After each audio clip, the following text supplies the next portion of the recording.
करना ये चाहिए कि अल्लाह रब्बुल इज़्ज़त से सबसे पहले दुआ करें।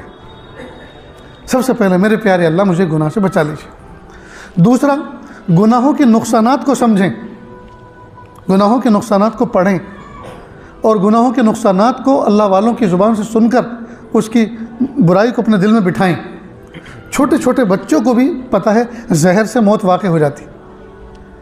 कोई आदमी हमारे सामने एक प्लेट भर कर दे चॉकलेट की और कहे ये फ़ॉरेन की चॉकलेट हैं और बहुत महंगी और बहुत आला किस्म की हैं, लेकिन इन चॉकलेटों में एक चॉकलेट जहर की है और ये पता नहीं वो कौन सी है, तो कोई एक भी खाएगा? नहीं खाएगा ना।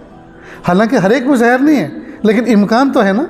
तो इम्कान की बिना पर हम बच जाते हैं, यकीन की बिना पर, इम्कान की बिना पर भी बचते हैं। क्यों? इसलिए कि जहर ऐसी चीज़ है उसका असर यकीनी है, तो यकीनी चीज़ के असर की वजह से उसके इम्कान से भी बचते हैं, क्योंकि जहर के नुकसान का पता है। तो गुनाह के नुकसान का हमें पता नहीं है, इसलिए हम गुनाह कर रहे हैं। गुनाह से अल्लाह चेहरे का नूर छीन लेते हैं, दिल का सुकून छीन लेते हैं, रोज़ी की बरकत छीन लेते हैं, उम्र की औकात की बरकत छीन लेते हैं, दिल का सुकून छीन लेते हैं। इतने सारे नुकसानात हैं और ये सारे नुकसानात को आदमी फेस करके कोई गुनाह करे तो गुनाह की लज्जत बड़ी है या नुकसान बड़ा है? नुकसान बड़ा है ना।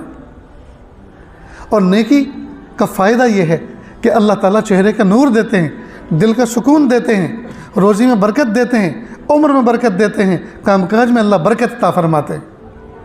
तो ये कितने सारे बेनिफिट्स हैं। तो इतने सारे बेनिफिट्स को छोड़कर और आदमी तबाह करने वाले नुकसानात को हासिल करे, ये कितना बुरा सौदा है दोस्त, कितना बुरा सौदा है।